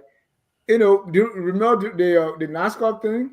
So many things have gone on in this government that they are saying President Bouaka has not investigated or put people in jail for. In fact, when they suspended my friend, it's not because of what he did under this administration, what he did prior, right? So people are looking at it and say, why is it that whoever you are prosecuting is from the CDC era? What's happening in your era? Look at Mamaka ability about the yellow machine. We still don't know. People have complained about Mo Ali and the water pump. We don't know. Or any inside, like for the commerce minister who was fired, right? Even though he was chairman, but he's not really inside UP chairman, right? So people are looking at these things and just being fired, not prosecuted. Now there are well, anyway, I shouldn't go to rumors. He resigned. He wasn't fired. He resigned. I mean, the modern way of firing people. And these people are resigning with fat paychecks as well. Yeah. Now we see those people with the tenure job. You know, we investigate you, and then you go behind the door and say, okay, we give you your severance pay, 300,000. I mean, I would prefer to sit down home and make 300,000 than go to work every day and make 300,000. So people are looking at this, and that's why they are kind of questioning what President Bouaka is doing. Do you think they have a point here? I think they do, Dennis. I think they do have a point, and I think that's why it's even more important for the Bouaka government to be very to do all they can to be balanced, so it doesn't look to the public like they're one-sided. And I want to say thank you for Jimmy for pointing that out, because you, Dennis, one of the reasons why I'm on focus is because you're factual. But Amin Moda, he resigned. We can't take your interpretation. It's subjective. Okay. The other thing is that the other people that we're looking at also, you have to look at the trend. There's been people working with the government that LSCC or boards have recommended that they were involved in some impropriety, corruption. And based on those recommendations, some of them has been suspended. Give the government some credit for that. Is everything fair and balanced? Is everything going to look perfect? Is everything going to be the way we want to see it or how we think it should be? No. Are they making some steps towards that? Yes, they are. Now, the thing with it, has there been a recommendation from NASCA board to say this and so that it can be investigated? No. Most of the things we're hearing, some of the things we're hearing and having seen action on it is because it's hearsay. If you get a recommendation, like for example, take the lady who was at what's that? Was that in the that's not NASCA, not fisheries. She was representative before. Now is it local. She was recommended by the board. Chakoko Dennis at Nokwao. Yes. The thing with Mama and Mama Belaka or whatever, there was no contract. Let's take a minute and observe that. There was not a contract that was signed. There was a recommendation. They were saying, we're going to buy this for this. We found this. This is what. Now, had that contract gone into full effect and the government had paid money for that, then we can have a claim on her and say, how come she was not arrested? This was fraudulent. It was a recommendation. We found buses or we found yellow machines. This is what it's going to cost. We want the government to do that. Did you catch on in the cookies jar? Perhaps. And maybe because the alarm from the public caused them to stop, to even move forward. But there was no contract, Dennis. There was no signed contract for the yellow machine. There was none that we saw. The yellow machine story long like the Dewey River. So let it go. Because the VP still negotiating. They gone back. Yeah, they're still negotiating. I want to bring in callers. So I wanted to go to our last topic. I'll let you interject a little bit here, please. Can I get and let me give you like just 30 seconds. You give me my 30 seconds a job. What am my 30 seconds good? Mr. Dennis, I think our favorite thing doing you that just about. So look at the other ones. Yeah. So the issue of Amin Moda resigning, is it like the Joseph Walker policy where when you are on an investigation for financial mismanagement or financial malpractice. It said when you resign, that means that there will be no follow-up to determine the contributing factor or the root cause of your behavior. I found that very incompetent on the part of the government. And this is where I always say, I don't use a Borka. I usually measure Borka on his policy and performance, because if you see me stealing something because I drop it and I ran, does that mean ran outside and then you leave it? I should That's leave? that's a good point. So End of 30 seconds. thank you. But that's a good point, because Let me give him a 30-second. if that's the way to do it, then soon I finish stealing, I'll just resign. And then I take my money, because it's better I take the money and sit Yeah, down but home. it wasn't and the enjoy, it was the purchase of a vehicle. seconds. It wasn't Right. Okay, let me say this, right. Let's not take away the powers of the government. The government have the power to indict, to arraign, and to prosecute. Those are their powers. They also have something called prosecutorial discretion. They can determine which case to go after and which case not to go after based on the merit of the evidence. And also, some of these actions are political. They will face the backlash from the public when the political season opens. If they feel like they've been witch hunting a specific group, they will feel that political backlash.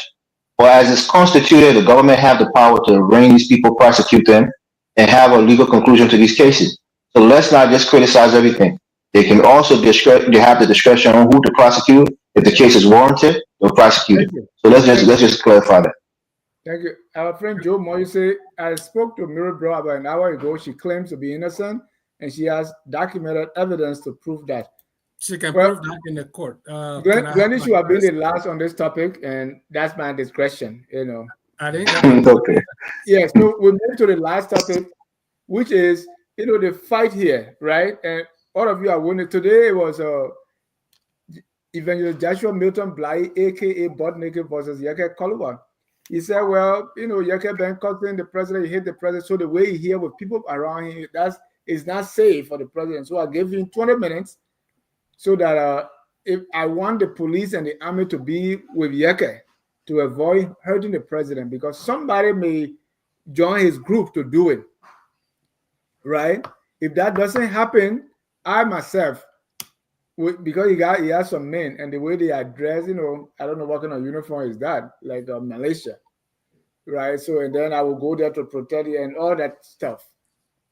And Yekeh came out and said, hey, I didn't touch the man. Bwaka has his own security. So, and it's going on and on. And also, you see, Mamie Doe said Zoe Penno is trying to steal the father's body to carry to Tucson. There was this controversy about President Doe. Even before that time, is the Zoe Penno, who is the son of the late president's sister. Sometimes he tried to be more Doe than Mamie Doe herself. What's going on here? Who's wrong? Who's right? Evan, let me start with you, because you're from Grand Jide. What's happening there with this? Look, I'm disappointed in Joshua Milton Blahyi. I'm disappointed in him because I'm seeing a backslide into his old ways. And of all the former rebel, fighters, I think he was one of the most contrite. I think he was one of the most sincere in his repentance for what happened. But because of politics, I'm saying that he's trying to fearmonger to run away from something that he claimed Christ has, washed away from his person. So I don't think he needs to even go back to try to scare people because he used to be a general butt naked, and as such, he would posture in a militant way to get people to be afraid of him. I think that's wrong. On the issue of Mamie Doe, like you said, look, I'm a Christian, so I'm not too traditional, but I understand certain things. No. Your father's. Let me correct you there. What tradition and Christian? Why the two can go together? I mean, Mr. Jargon. I mean, let me say what I'm saying first. You understand what I'm saying? What I have to say. Okay. I guess it's more based on lineage rather than even a traditional thing. My father's brother is my father because we carry the same similar gene. When it comes to your father's side, you carry that gene. All the male member will carry that same gene. Your sister doesn't carry the same Y gene as him. You know, a Penu father is not a Doe. They don't carry the same, Y DNA. So he doesn't even carry the quote unquote blood of Samuel Doe. But because he's in a position of power, he's been elevated as a senator, and he wants to use the Doe's name to hold on to something that he wants to bully Mamie Doe and the next of kin of Samuel Doe. In a civilized place you go, the next of kin are the people who are entrusted with the body. It's their body. Next of kin usually means a wife and your children, not your cousin, not your nephew from your sister's side. That's not how it works. So I think this guy is posturing. The one person I really respect in this, as most Grenadians will tell you, uh, uh, what is his name? The former senator and Senate Pro Tem. What is that name? You know his name, man? Yeah, Isaac Yanabo. It was on my name on my tongue earlier. Isaac Yanabo is really the person who is the voice of reason. He is more dignified than a Zopen. Zopen have been terrorizing the people of Brother Simpson. They've been terrorizing the people of Grenjida, and he thinks that because he has some relationship with Samuel Doe, it gives him, the carte blanche to really abuse the people. And lastly, let me just say this to General Budnick. I'm not even calling General Budnick, to Joshua Blahyi. Many of you may know this, and many of you may not. Many of you may not know this. Well, he's not even a child of Grenjida County. He is from Sino County. He's a Sapo man from Sino. We are cousins. We are like our little brother. We've been separated for over 300 years. But he's not a person from Grenjida County. Many years ago, he couldn't even go in Grenjida County. So the fact that he's trying to posture as if he's fighting on behalf of the people of Grenjida, and he's trying to protect President Barker in Grenjida County, it's ridiculous. He needs to go back to being a Christian and being a pastor. Those are the things that we've come to admire him from, and we kind of try to wash away some of the terrible things that he did. He needs to go back to preaching the word of God and leave this whole politics, because once he backslides, all of his ugly past will come up and catch up with him tenfold. That's my take on it. Thank you. Glendy. Yekeh and Budnick, Mamie and Zoe. So unfortunately, I am not Jesus, so I'm not going to decide whether Budnick has truly repented. That's left for God and Jesus to decide. But these are some of the things that we continue to face as a country when there are no punitive measures for people who cause a lot of harm to people. The fact that whatever his name is, General Budnick, Joshua Blahyi, can get out today dressed like a militia, go there with people standing behind him when President Barker is there, issue a threat, giving somebody an ultimatum not to cross, who is a city representative, say you can't come here or you can't do this. Under whose authority was he doing it? What is his position again? Does he work with the government? Is he a security apparatus? Why was he even there? With what impetus was he even doing that nonsense he did today? I just could not understand it. Like, seriously. But this is where we are today. And if he does that, so the police, the NSA, EPS, they all saw him. Has anyone called him to question him? Or we'll wait until the next time something happens and there's an alarm with he and Yekeh and then it blows out? Did anybody call him? Did anybody call Yekeh to find out what happened? Is anyone going to investigate this? Or we'll just look at it, ignore it, and say, oh, it's nothing? Let's not forget. Let's not kill ourselves. This is somebody who, before he repented, confessed how he killed people and the things that he did.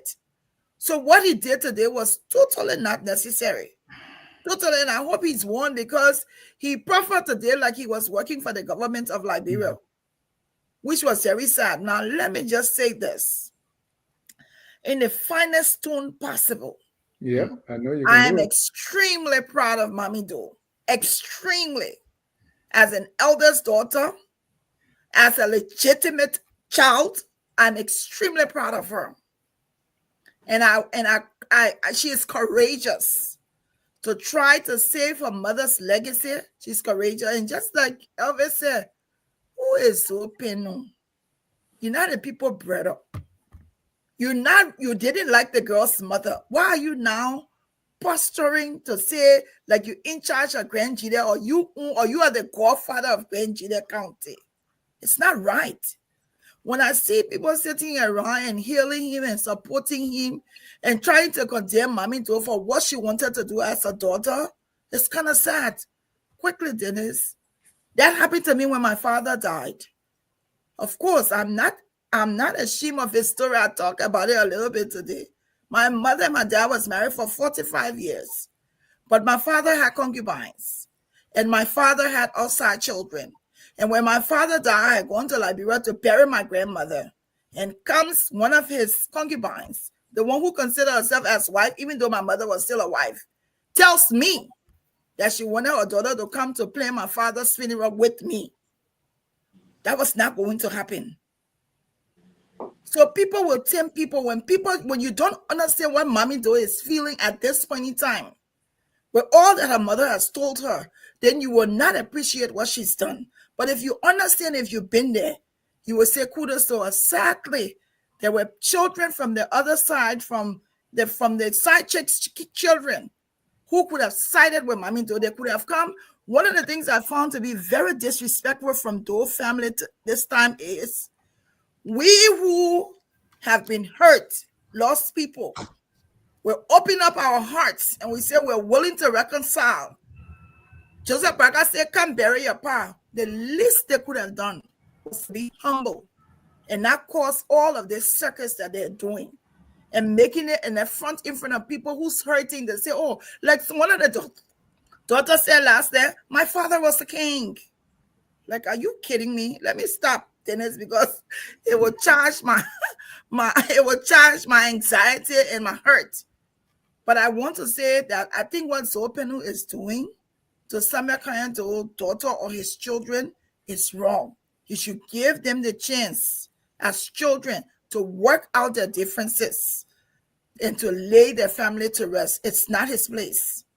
He's not an immediate child or a legitimate child. That's where I want to leave it before I can't get so charged here tonight. And that's okay. This is Friday night. Anthony, there's I think because they want to declare Yekeh government boom now, so Joshua Blahyi want to do that. But after I was kind of amazed as to, why is he dressed like this? And the story he told, even his confession story, because he's Sapo, he's from Sino, and these are the people when I'm superintendent I want to get back. But now he kept saying, our, like he's from Grand Jide. This is our in-law. This is our hero and all that. So I was thinking, what is his raison d'etre? Maybe. But Anthony, what do you make of Yekeh versus Blahyi, Mamie versus Zoe?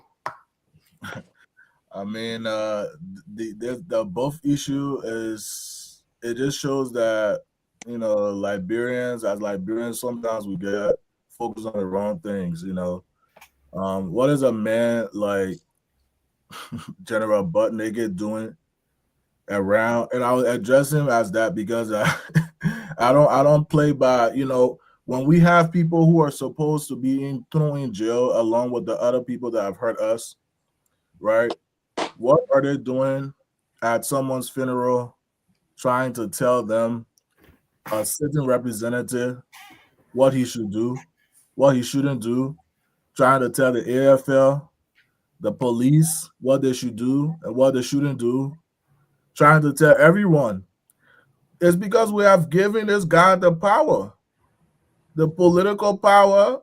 We see it that, because God forgives him, right? So that we should be able to forgive him too, so he can roam around Monrovia and put out threats, right? This is someone that shouldn't even be seen outside. He should not even see the daylight, But we have it in society today that we are soft. We go soft on the people that sit and they oppress us. They brought us tears. They have amputated us mentally, physically, psychologically, that we can never, ever, we might not ever recover from it. Even my generation coming will know this story, and there was nothing be done. So Why is it that somebody is in the middle of what kind of what Grand Jida giving out threats to a sitting representative, and the police has yet to go and calm that situation down, or go to look into that situation? What if that man, allegedly speaking, what if he was 45, or what if he is 45? Carrying around weapons with his hooligans behind him supporting him, right? And you have his other counterparts on the other end, Yekeh. Yekeh is someone whose mouth is a loose cannon. You're walking around insulting people because you don't agree with them. You feel like by insulting people, you're bringing them to justice. You're hurting them. But you're a lawmaker, for God's sake. Make some laws and make some policies to improve the Liberian people's lives. With the issue with Mamie Doe and Zoe Penu, I would agree with everyone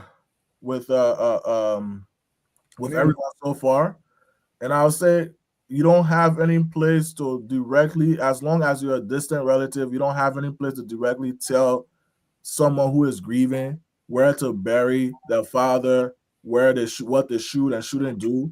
That is not your cup of tea to fry. Just be there and be grateful. Now, I'm not saying that you cannot give your 2 cents, but as the family is not in acceptance of it, so be it. When other people that are immediate in your family pass away, you can have that saying,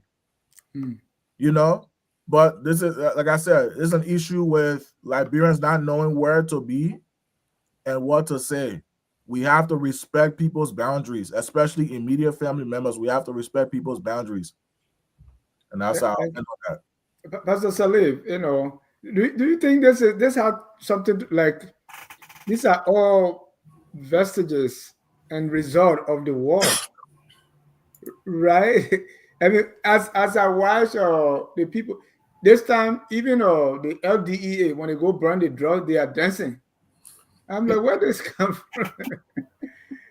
See what Yekeh and the people are doing in Grand Jida. See what Joshua Blahyi and they're doing. I'm saying, talk to me. Yeah, but I don't follow the herd, and me, I'm always independent in my analysis, and I don't want to sensationalize things as everybody is doing. The first interview I watched was that of Yekeh, and that made me to go find Milton Blahyi's own interview, because the way he sensationalized it, that Milton Blahyi had threatened him and XYZ. Because of that, I'm spending one more night in Grand Jida. Come and meet me here. I was moved to go watch, because I'm supposed to know Milton Blahyi is already converted, and I don't think he will be in. So I went and watched it. And let us be very honest. The way we discuss Liberian problem, that's why our problem always the same. Once we hear a name that we already hate, we don't even analyze the statement. We already condemn them. If we see our criminal we like, if they do something, we will still find a way to cover it up. And that's exactly what we do all the time. I watched Milton Blahyi, and in his opening, he said, I do not have any right to criticize Yekeh. He said, because for the past 6 years, he was speaking like this against Wea, and we did not speak to him. So I don't have the right now to also speak to him when he's now speaking against this other administration, which was fair. Mm-hmm. Then he went on to say the reason he's speaking is because Yekeh had been loudmouth, and that anybody, he did not say Yekeh, he said anybody with ill intent could bury themselves in Yekeh's crowd, because Yekeh is moving with a whole lot of people and no police planted in there to even check the people in Yekeh's crowd. That anybody could implant themselves in Yekeh's crowd and do something to the president, and that would be on Grand Jida. That's what he said. Go back again, take your time and watch it, and don't sensationalize. That's what he said. Yeah, he said because of that, he's calling on the police and the army to monitor the group that is following Yekeh. He didn't say Yekeh. He did not say Yekeh is going to Yeah, harm the president. go ahead. Yes, He said the group that is following Yekeh is large. Anybody with ill intent could embed themselves in and do something. So at least security forces should follow them to monitor the movement of that large group behind Yekeh. And that if the police or the security refuse, he did not say he was going to attack Yekeh. He said he himself will go to implant himself in Yekeh's group to monitor the movement. He did not say he was going to do anything to Yekeh. So let us not sensational. Now in 20 minutes. Hold on now. Wait. Let him finish. He said he gave them 20 minutes. This if was they don't do it. Yeah, I don't like the sensationalized thing. So I took time and I listened to both interviews. So if we all have security conscience, I myself, I was like, oh, but hold a minute. Hold on. It's also true. If the U.S. president was traveling somewhere, they sent their security ahead. They did not. Hold on. But Remy, you talking the whole story. I did not interrupt any of you. Why you guys keep interrupting me? Yeah. You guys do it all the time. I've not even talked to Mamie. Finish talking, Remy. Want you to talk the whole story. Remy, I know we get a premium because what you say, yeah, that's what we saw. But he said he gave 20 minutes, then he would embed himself with Yekeh. To monitor, no. He said, but go back. He said to monitor the crowd to know the people that are roaming with Yekeh. But why? Who asked him? In what capacity? That's it. So when it comes to Mamie Do, hold on. In what capacity? Because this, I had a address on the piece. Thank you. Who gave you the right, the power, and the glory? Thank you. Who gave you that right, the power, and the glory to be the one monitoring Yekeh's crowd? He is a concerned citizen. There are citizens. Hold on. Let us not be unfair. You can do citizens' arrest. Who gave you anybody authority to do citizens' arrest? Are you telling me you'll be there, see something evil going on, and you citizen, you don't have the authority? He's saying if the security forces refuse, then he will have to monitor the group that is following Yekeh. He wasn't attacking Yekeh. He was not attacking this. Let me just throw in this. Let me just throw in this caveat. Hold on. Go to Mamie Do now. Let me move to Mamie Do. Yeah. I'm an independent thinker. So when it comes to Mamie Do and Zoe Penner, I don't know what Zoe Penner is up and about. He has no say in that funeral. He's a nephew. I don't see how a nephew can have a voice over children. Even if you were Doe's brother, and let's assume Doe is dead, his wife will have all the say. Not you, the brother, not even you, his father. It is his wife, it is married. Even if you are still alive as the parent of Doe, his wife will have all the say. And in this case, Doe's children, Mamie Doe, got all the say. Zoe Penner should support. But this is my disappointment. My disappointment is not with Mamie Doe and Zoe Penner. It's with the elders of Grand Judah. Are you telling me they cannot bring these two parties together? Doing funeral is when we settle some family dispute. All the way from Monrovia now to Grand Judah, where are the elders of Grand Judah? Where are the elders of the family? That they can't call these people together to harmonize this thing, and they just have this thing all over in the public. What is going on with the elders? They're doing the right thing. Let me say this, please, Mr. Job, please. Let me tell you, Mr. Pastor Salif, you're wrong on that point. Oh. Joe Penner does have a very important part to play on the traditional side. Samuel Doe is a part. No, listen, please. Yeah. Samuel Doe was a man of our secret society in Grand Judah. A Penner is a part of that secret society. There are special rights that needs to be. Well, one second. Yes, no, it does. You got to understand why the chief. No, hold on. You have to understand why the chiefs. The society cannot from the family. Hold on, Pastor. Which secret society is that? Well, okay, Mr. Jai, I'll tell you a secret society. But the point here is that they are going to do certain traditional rights. No, but they don't have And When the family gives they do. When you're part of a secret society, they have right over your body. They do. Mrs. Glendy. I want to go to Randy. Yeah, they have the right. But lastly, on the Yekeh issue, Yekeh is married into Grand Judah County. He married the wife of George Dewey. You know, he married George Dewey's daughter. George Dewey is the uncle of Samuel Doe, so he's even more related to Samuel Doe than General Budnick. So you know, he's related to the family. He's related to the county by marriage. So Yekeh has all right to be there, and General Budnick was out of pocket. but he's not. He's there and he's rabble rousing. I mean, why are you moving on? But anyway, that's another topic. Everybody show up. Everybody this hang over from the wall, and doing all kinds of lunatic stuff. Randy, let's get your take. Uh, Yeah, so just to finish off the topic for the night, General Yekeh, Yekeh Koluba, Zoe Penno, the elders, Mamie Do, they are all victims of Joseph Walker manipulation. And let me tell you why. You see, when Yekeh Koluba, during the administration of George Weah, was going around saying all sort of nasty things, Walker did not show any eldership in the country that what Yekeh was doing was wrong. He supported that. Now, Yekeh has flipped on George Weah's side today, and today they found fault with Yekeh. You see, General Yekeh was part of the TRC confection. He made all sort of statements regarding the war. What do we see General Yekeh doing? During the campaign of Joseph Walker, General Yekeh supported Joseph Walker, and then even sat with the First Lady, Katumu Walker, to carry on the activities. So he got emboldened by Joe Walker.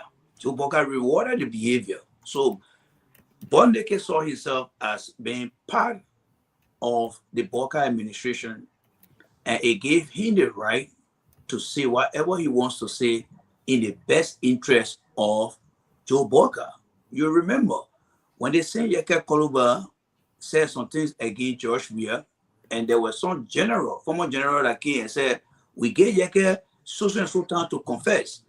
Guess what happened after the general made that comment against Yekeh? The entire Unity Party opposition at that time came after the general.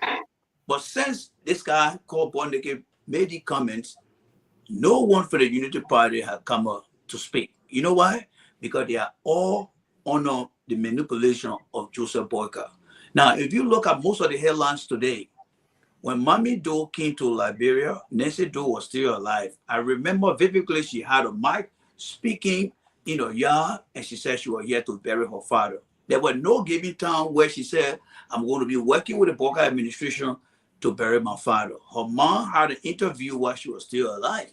And there's another video where Mamie Do was in the house of Penno saying that that's my uncle, I love my uncle. What happened? Correction. It wasn't Mamie Do. It wasn't Mamie Do. It was Silu It Do.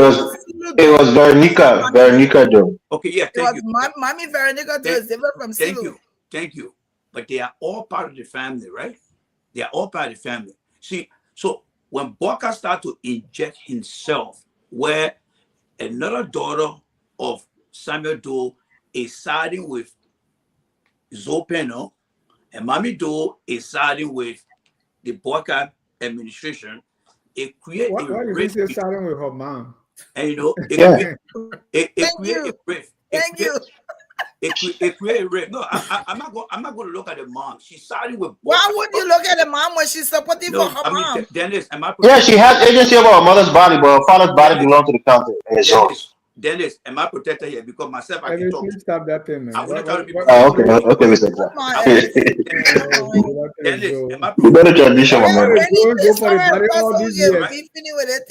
Am I protected here, Dennis? Because I can get Dennis. Yeah, I'll take it. I will soon take the protection. Which one is I can get Dennis? Which one is that? Hold on, let Brandy finish. Okay. So let me say this. So you see, Walker has injected himself into the whole family tree that have created a rift. Now, when you look at most of the headlines today, it is not necessarily that is being buried. They are putting everything in the big picture of Samuel Kanyado being buried. And Joe Walker is in that picture. That is a political manipulation of Joseph Walker, bringing these family under his political strategy to be recognized by the people of Nigeria. It's not going to work. It is not going to work. Now, let me specifically focus on Joshua Blahyi. What Joshua Blahyi did today, it kind of reduced the stack of Christianity. people will start to not trust Liberian pastor, as I often tell people, because they cannot be trusted. They don't believe in what they say, neither are they able to commit themselves to what they do. Joshua Blahyi got no right to say what he said today. He's not part of the security detail of the president. He doesn't understand what the security detail of the president has already assessed of that county and what they plan to do. But him coming out and saying that he gave this guy 20 minutes, if not he will take on himself, is only embodying his behavior from the past. You see, people got their behavior where they keep their secondary behavior that have been completely subdued. But when they feel that they are given some rights, that secondary behavior becomes their primary behavior. What he exhibited over there today, it is a clear indication that Bawka support what he's doing. And based on that, he had no fear of saying what he said. But thank God, nothing happened up to this point. But it's only get to show that what Bawka has done, he spoiled the entire burial of Nancy Bido in our county.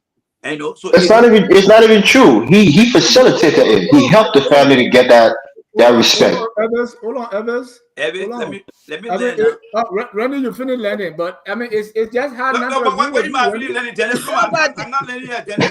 You let him, man. I was coming to you again. All the time on the show. I did not learn. Randy, let me give you 10 seconds. Please learn. Dennis, I did not learn. So let Ronald Reagan say, this is my time. I have to talk for it now. So let me take my time back. I can get talk to you now. All right? You see, the error that the pastor talked about, these guys are honor the leadership of the Minister of Internal Affairs. There's no way they're going to play the error role when Bawka is over there. All right? They already committed themselves. When politics get involved in things, it destroys. My only advice, Zopeno, Veronica, Mamie Do, the people of Grand Judah, they need to sit down and harmonize their situation. That is my only advice. But at the end of the day, when the politics is over, people have to face themselves and look in the faces.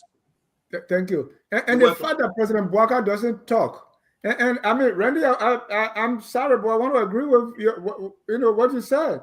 He's a manipulator. President Bawka has injected himself in the way that he has politicized it, and he doesn't say anything. He only does, and we only see him moving. But we can't hear. The president could have denied giving Samuel Doe a state burial. No, he facilitated that state burial. Yeah. Jimmy. Wow. They ignoring that portion. Wow. Jimmy. Yeah. He's not doing anybody any favor. Bawka has to tell what he's doing. He's not talking. So there's a lot of assumption as to why is all the rationale. Dennis, let me say that I have to leave, Dennis, and I want to. All right, good night. No, hold on, let me bring in Jimmy. I think you should stay. No, I got my phone around, Dennis. I'll try to be brief to give everybody a chance. Listen, there's something called cognitive dissonance, and that is when we tend not to want to recognize our people for who they really, really are. And I see this happening in Liberia a lot. We have people kill us. I don't know if you know these guys, these guys, how much I was a witness to a lot of stuff. Okay. And these guys are hardened killers. And now we hero them, we hold them up. It's incredible that I see this happening. And the other hypocrisy I see, Nancy Doe was eclipsed since Doe died. They stole from that woman. All that woman property, all those accounts and everything. She didn't get any of it. And now in her death, they want to glorify her. That's why her daughter said, no, man, y'all move that thing from here. Because they didn't treat her fairly. If they really think she's a first lady, that's not how you treat a first lady. So we have there's something about our nature that is not authentic. It is not sincere, and I think it's dangerous. But again, the leader has to start building that sincerity in the people. If he's quiet, and I know this is his strategy. Bawka is very quiet. but Yeah. he's not conscious of what's going on. He just chooses that methodology. You lead from the back. That's what a lot of people do. You can lead from the front or you can lead from the rear. So I think we need to start being honest with ourselves. And if somebody is, I'm not saying you can't be forgiven, but if somebody is a criminal, we shouldn't trust them in any position of authority, especially people who have no regard for life. I heard a comment. I'm not going to say who made this comment, but a comment was, it says, so chicken, yeah, they went to Grand Jeter. And it says, Yekeh made that comment with no. You know what that comment means in rebel life? That is one of the most terrible things, that you consider people chickens. That's how they slaughter whole villages, slaughter whole communities without regard. And these people got to be very careful to put them in leadership, because this thing it leads to instability. So I will get you a chance to finish. Where's Dennis at? Dennis, I have to go. My show is about to start in the next 15. We're going around the room now for your closing. You can ever talk about the secret society. You can leave like that. So can I go first? No, Remy, go first. We're not here. I want a conclusion. Because Pastor, I got my show. Randy, go first. You have 30 seconds for your conclusion. I'm just messing with you, Remy. I know. You have to get your pastor act together, because you made some comment that put me far away from going to church. And I'll be very honest. If you didn't want to go already, don't blame me. Already, then you go. Let me say a big thank you to everyone. I mean, it's important that we have the debates, and we are very passionate about our own concern, regarding Liberia, but our passion should not divide us from the fact that we all hoping to achieve something better. I think all the year that we are existed as a country, we all should be assured of ourselves that up to this time, we have only one functional county in our country, and that is Mosurado County. Wherever you find Mosurado County, I want you to take a checklist and go across the 14 counties and see where you have it at. If you don't have it, that makes the county to be a dysfunctional county. And I think that if we continue to have the debates, we will look at ways to. Does that include the garbage? Come on. All right. But thank you. We appreciate your time coming. All right, thank you, Dennis. Bye, guys. Thank you. Bye, Remy. Randy. Sorry. All right, Glendy, you're closing. So it was great being here. There was something I wanted to say, but it slipped my mind. All right, I will come back to you. Yes, please. So keep thinking. Anthony. Yes, as always, it was a pleasure being here today to talk about Liberia. I know I'm still young, but you can see the gray hair coming in small. They're young business. We're not here today. I'm not older than Elvis, so I'll call my age anymore. But no, Mr. Dennis, I want to thank you and the panelists as well. I think these issues are very important, that we have to know and understand our history, because I will hate for Liberia to be in the future, 50 years from now, we'll still be talking and giving flowers to the people who have hurt us the most. We have to bring these people to justice. I don't care if they're beneath the ground, beneath the soil, the soil beneath us. We have to still bring them to justice and be able to tell the Liberian people that this is something that you should not try. That is the reason why you see General Yekeh is so confident. He can sit, talk about anything, and be giving threats. Like Mr. Shirley said, it wasn't threat, but it was. If you're giving someone a timeline before they can get their act together, that's an action you're about to take. But I will go as far as to say that the younger generation should be able to understand these things from a deeper mindset and be very critical, so that we can make improvement on the decisions that we're making today. And we should be able to hold our leaders accountable. Thank you, Jimmy. Yeah, good debate tonight. We touched some of the sensitive things in our country. We need healing, and one way of healing is, as mentioned, as the guy you brought on the other night. We need to put to rest all these things. I think this burial helps to put it to rest, but we need to organize memorials throughout the country in each county, and let's try to see if that will help the human conscience to put to rest all this rebel warfare that we had to experience. And lastly, when we need to start calling a spade, and we need to stand for some ethics that we believe in.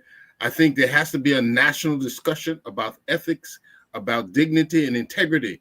But this discussion is not going on, and hence it will continue as it is. So I just hope JNB leads the way, and so we start having a national discussion about what is ethical and how we should behave, so that the young people will have an example to follow. Thank you, Elvis. All right, thank you. Look, I think I'm disappointed mostly because of, as a Christian, I really were hoping for the redemption story of, Joshua Milton Bly. Oh, I mean, And that's Mr. John, please. I'm just saying that I wanted that testimony to be everlasting, and in a everlasting sign of true forgiveness from Christ. But now it seems like he's backsliding, and he seems like he's going away from some of the things that had endeared me to him, over the years. The fact that he's been so genuine about his professions and other things that he did. Now it seems like he's advertising, or he's applying for a job through actions. He did the same thing during the campaign, during Rumble, the rescue Ramble. And I think it's a disservice to, to the church, a disservice to Christendom, what he's doing now and backsliding into it. First of all, the thing that I was behind him, I was helping him do all the Christian things he was doing, and not behind him anymore. The power that was there, not there anymore. His physique is now like a man who has eaten too much food, his stomach hell is in front of him. He's not capable to do some of the same things he used to do as General Budmaker. And Yekeh is a sitting representative. Two of them are not on the same level. He's a sitting representative in the House. You can't just talk to Yekeh like they're on the battlefront. They're not the same people. So I think it's disappointing. He needs to check himself. But overall, I think I'll give the president some credit. He did facilitate this, this burial. He went there and signed a book of condolence. That's the highest office in the country, acknowledging your father, regardless of all the wrong that he did, all the people that he killed. Even Joseph Braga, they say he's so, vindictive, he let the keep grudge. Don't fire him. And he didn't keep that grudge, and he could have said, I'm not doing it. So kudos to the president. On the traditional side, the people in the country will handle it the way they're supposed to handle it. Mamie though, as a woman, she should understand that by tradition, you cry for your father, you do the things that the family's supposed to do, and then you hand the body over to the traditional people to do the final rites, to do all the all the incantation, the things they're supposed to do, the same up into the afterlife. You understand that you're from the country. I mean, again, she didn't grow up in like she didn't grow up in the country, so maybe she's not entrenched in the tradition. But that's just how it's supposed to be, and that's what the people are trying to tell her. Well, thank you for having me. It's a good show. Thank you. How about the cow? Anyway, just leave it. Okay. So it was a good show. Great being here tonight. I just wanted to ask Dennis, you were saying that Joseph Walker is not speaking. You don't know what's happening. Josh, was he talking? They call it Karen talk beyond that. What are you doing now? Why you want to compare him with That why I thought about it, it missed me, and it slipped my mind. That's why I wanted to bring it. But Josh, we also wasn't talking, and we weren't seeing anything he was doing. At least Joseph Parker not talking, and we see a little cricket. We're seeing crickets here and there, so we are applauding for what he's done. Experience. He was in the mansion. He should talk to us. We are seeing. You say I'm gonna go behind. You want to go behind? But anyway, it was a great show. Great being here tonight. I think these topics are very important to continue to dialogue on and talk about. I hear Elvis speaking from two sides of his face. One is the tradition with the witchcraft business. The other one is not a Christian. But that's okay. We're here. We understand from Elvis. I just don't know how to do it. I always want to say that my father was in a lot of society, power society, but when it came to his funeral, his daughter and his wife took precedence, and since I was there representing my mother, that was what took place. So I don't see where tradition is going to trump We understand the tradition, we want to respect the tradition, but it should not trump the will and the wishes of the children. But it was a great show. Always looking forward to being here when I can. Thank you, Dennis. Focus is always the place that we want to come. Yeah, and I think Dennis is the best moderator there is out there. Thank you. And you find all the Since the fall of intellectuals the in Blahyi Focus. Empire. Thank you. What are you trying to say about the other people then? Oh, You see your gossip, Russell? You see your gossip? I'm a bastard man, so you know. People always like to say things as if the tradition and what we see today as modern civilization, they are clashing. No. You know, I too am a traditional man. When you see my role in the traditional society, Evans, you will not even talk to me. So stop making us to think that tradition does not respect the children, or tradition does not recognize that the children first. And mind you, African societies, the role of the woman, just think about it. Women they have powerful, we are the only people that have women leaders. In fact, in my hometown, in my tradition, the drum, that heavy drum that is like maybe 10 yards long, that is sound when there's any happening. The voice, the rhythm of that drum tell us what it is. If it is good, you hear Banimakote. Me come, let's eat. That's how it will sound. If it's bad news, there's another way it sounds. That drum is named after a woman. The woman is so the respect for women in traditional African society is by far what you see in the Western societies.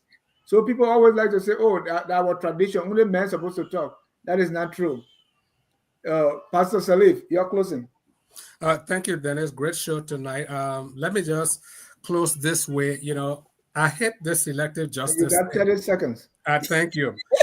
When it comes to, South Beach, every day there are innocent, ordinary Liberians that have been locked up at South Beach.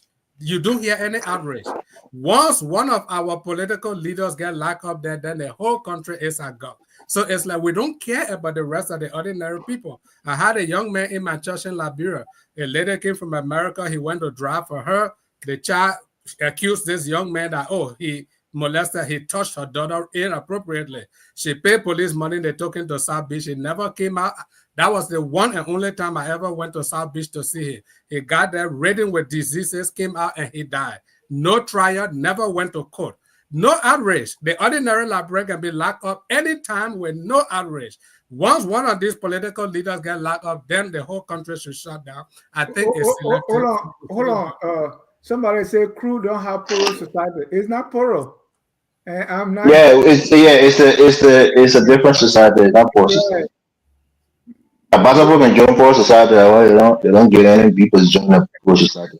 So that's what I want to conclude on. And for everybody to keep pinning but the men group different than the choir. Yeah, what I'm saying. They're very closely. I will hold all this guys in contempt. Don't mind it.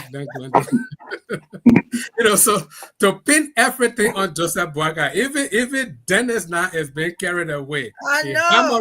Boakai not talking. If Boakai talk again, you have problem. If no, leadership, you got to talk. If we don't get your mind, I got you. I got you. But for Randy to pin everything, including the elders, their failure in bringing their family together to say it's through internal affairs ministry that Joseph Boakai is manipulating the elder. I think it's a reach too far. He will watch it later on. It's a reach too far. So I think let the elders of Grand Judah. The engineer watching later. Yeah, he watching later. Let the elders. I'm pleading. I want to use this medium to call on the elders of Grand Judah. Please bring your house together. Please talk to your children so that they can move forward. Call Zoe, call Mommy, call all the children, put them together. It's one family. Liberia is small. We all connected. I have Grand Judah roots too. Let's bring the people together and let's have peace. I was wondering what was happening. Now I got it. Well, I want to thank you all for coming. And just in case you miss it, President Boakai, here is he with the afro. He plays soccer. Oh, where is he? The one I needed, down the right. The one I needed down right at President Barker, right? I see him. Wow. That child still right there too, next to the man with a beagle. That child still right there. Yeah, I see Taylor, I see Barker. I don't know Baga of VC. No. No, the